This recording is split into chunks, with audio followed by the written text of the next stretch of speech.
Hello, my name is Ariana Botso, and I will be presenting the history of the parental advisory logo in the music industry. As you all know, this is a warning label.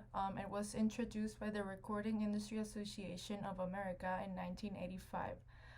Its appearance in a cover signifies that there is explicit content that may be inappropriate for children. The main criteria for having this on a cover is strong language or the depiction of sex, violence, or substance abuse. This labeling system grew out of the Motion Picture Association of America labeling movie rating system, which was launched back in 1968. However, unlike with motion pictures, where filmmakers and distributors are required to submit their films for rating, in order to be shown in theaters, it is completely voluntary to put the logo on a music record. And the music is rated by the artists and the labels, and they are not legally bound to do so. So, this began about 30 years ago when Tipper Gore, who at the time was the wife of the Senator Al Gore, gifted Purple Rain by Prince to her daughter and was shocked by a reference to female masturbation in the song Darling Nikki. Uh, she was obviously startled and concerned that these types of lyrics, this explicit content in music, was harmful for young fans, like her daughter. And Gore, along with three other Washington, D.C. women whose husbands were in politics as well, formed the Parents Music Resource Center, known as the PMRC. The group compiled a list of songs which they named the Filthy 15 that they felt that fell under the classification of porn punk. Some other songs that were included on this list was Madonna's Dress You Up, Black Sabbath's Trashed, and AC/DC's Let Me Put My Love Into You.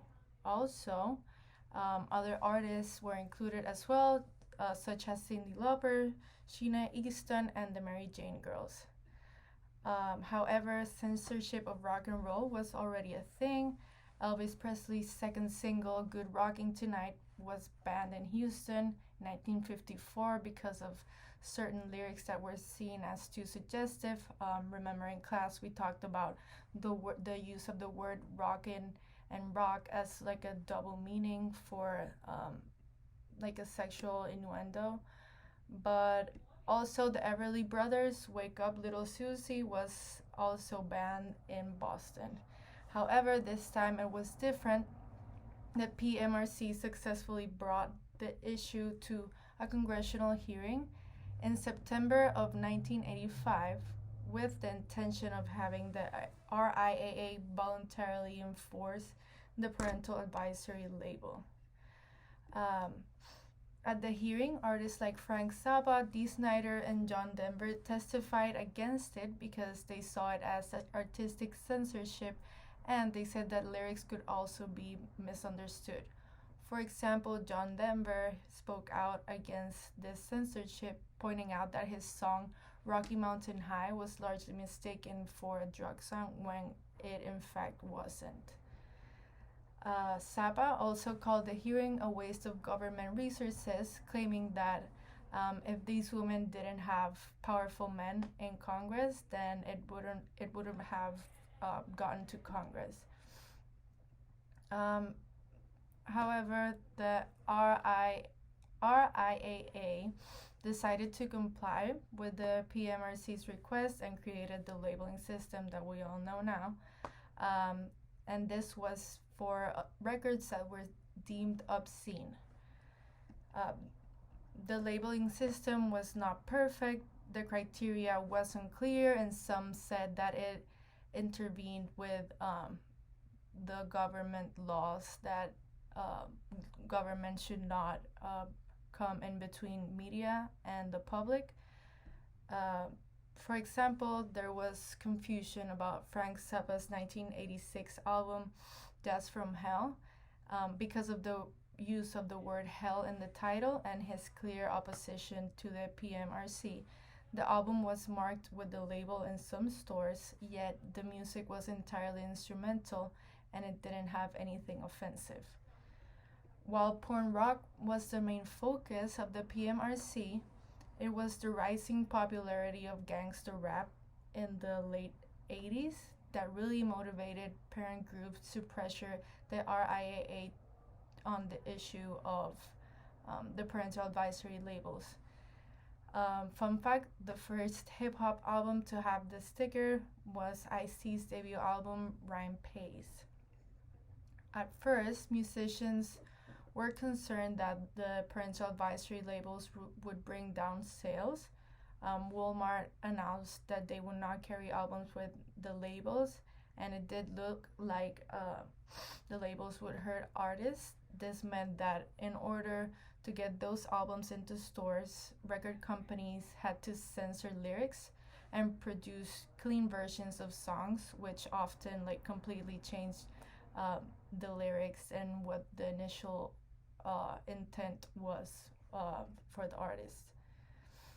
However, as we all know, when you tell a child that they can't do something, that they can't see something, it becomes more appealing, they become more curious, and fans of rap music and what was classified as porn rock were already drawn to these genres because of their explicit lyrics and anti-establishment messages, and these labels only bolstered this identity and made the fans want the albums even more. In 1997, the New York Times reported that record companies often use the labels as a marketing tool to advertise dirty lyrics, and that rap records tend to get labeled more often than rock albums that were every bit as explicit. That's a quote from the New York Times article. Artists like NWA gained more notoriety when their albums featured the parental advisory label. In fact, on the Straight Outta Compton album, they even released a song called Parental Discretion is Advised, which basically celebrated the explicit nature of gangster rap and their music and their overall brand. However, now, 30 years later, music is a lot more accessible to children, and the parental advisory logo doesn't have as much weight. Before, it was a really big deal because kids had to hide the records from their parents, but now they can just stream it. They can just go to Spotify, YouTube, SoundCloud, whatever, and stream whatever song they want. I know stories about adults now that they remember having to like hide their albums from their parents because they didn't want them to see they had bought an album with the parental advisory logo. So yeah, now it's pretty easy. And also, I feel like lyrics with sexual innuendos, like substance abuse, is all so normalized in mainstream music that no one like really, I feel like no one is really like that startled about it.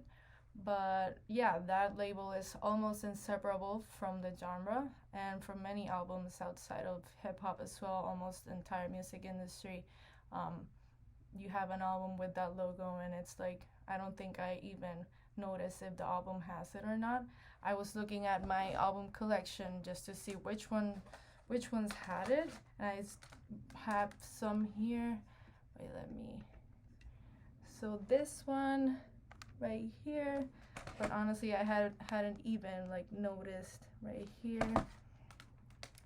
But yeah, none of these are rap albums, so they probably were for like the actual giving like a warning, but not for like marketing purposes.